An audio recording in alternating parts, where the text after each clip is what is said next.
Everyone, সবাই কেমন আছো? আশা করছি সবাই ভালো আছো আর আমিও ভালো আছি। আমি তিশা আর আমার আরেকটি ব্লগ ভিডিওতে তোমাদের স্বাগত। তো অনেক দিন ভিডিও করছিলাম, আবার বন্ধ করে দিয়েছি। আসলে ভিডিও আমার করতে খুবই ভালো লাগে, কিন্তু অতটা সময় দিতে পারি না। কিন্তু আবার ভিডিওটা করতে শুরু করছি, তোমরা দেখতে থাকো। আশা করছি তোমাদের ভালো লাগবে। আর চলো দেখাই। যে দেখো, এইখানে আমি এই যে ভাত বুসকরি দিয়েছি, আর এই যে এখন তো আমের সিজন, এই যে কাঁচা আম দিয়ে আর এই যে ভেন্ডি দিয়ে টক করব আর মাছের ঝাল করব। আর একটাও রেসিপি হতে পারে, দেখা যাক। এই দেখো, এখানে সরষা বাটবো বলে এই যে শিলে সরষা নিয়ে নিয়েছি। তো এখন বেটে নিই, তারপরে দেখাচ্ছি।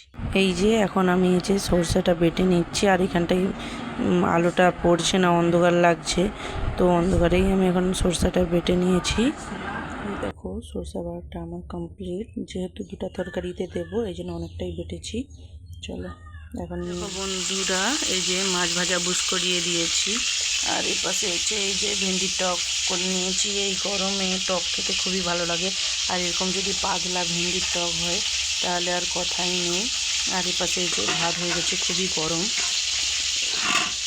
আর তোমাদের দুপুরে কী কী রান্না হয়েছে অবশ্যই জানিও।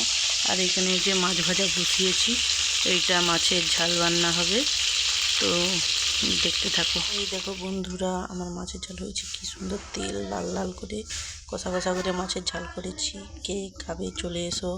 আর এখানে যে মোরলা মাছ ভেজেছি, আর এই যে মোরলা মাছের টক করেছি, সেই লাগছে, জিভে জল চলে এসছে। এই যে দুপুরবেলা রান্না বান্না করে এই যে এসে দেখছি যেখানে পুকুরে সবাই যে জলে নেমে এখানে সুতি তোলা হচ্ছে। আর এই দেখো কতগুলো তুলেছে সুতি, আর ওখানে ওরা এই যে জলে সুতি তুলছে।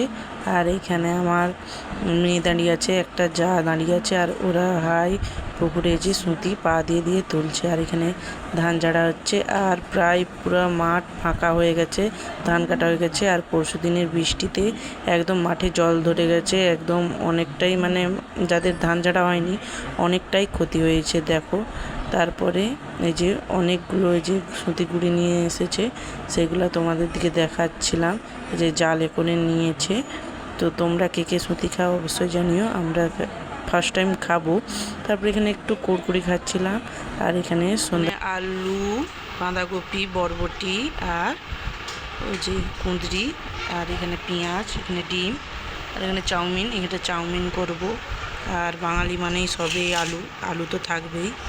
তো চাউমিন করি, আর তোমরা দেখতে থাকো। চাউমিনটাকে এখন সিদ্ধ করব, চলো তোমাদের সব কিছুটা শেয়ার করি। আর আমাদের ফিশটা হবে সুতির, সেটাও তোমাদের সঙ্গে শেয়ার করব।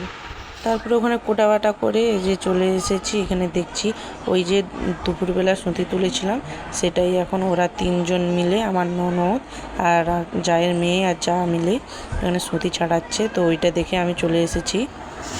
এখন আমি এই যে চাউমিনটা সিদ্ধ করতে বসাবো বলে প্রথমে কড়াতে জল নিয়ে নিয়েছি, আর এই যে নুন আর একটু তেল দিয়ে ভালো করে সিদ্ধটা করে নেব। আর সিদ্ধর সময় নুনটা দিলে চাউমিনের ভিতরে নুনটা ঢুকবে, আর তেলটা দেওয়ার কারণ হচ্ছে যে ওই চাউমিনটা লেতে হবে না, একদম ঝরঝরে হবে, আর খেতেও ভালো লাগবে। এই জন্যই তেলটা দিয়ে দিয়েছি। তো দেখতে থাকুন। আমি এই যে সবজিগুলো ধুয়ে নেব, এই জন্য জলে এক এক করে সব ধুয়ে নিচ্ছি। যে এখন চাউমিনটা দিয়ে দেব, আস্তে আস্তে করে ভেঙে দিতে হবে, কড়াই ধরবেন। যে ভেঙে সবই করে দিয়েছি, আর সিদ্ধ হয়ে গেছে মোটামুটি। আবার নাম করিয়ে নেব, নাহলে বেশি সিদ্ধ করলে আবার ঘাঁটা হয়ে যাবে, খেতে একদমই ভালো লাগবে না। তো দেখতে থাকো।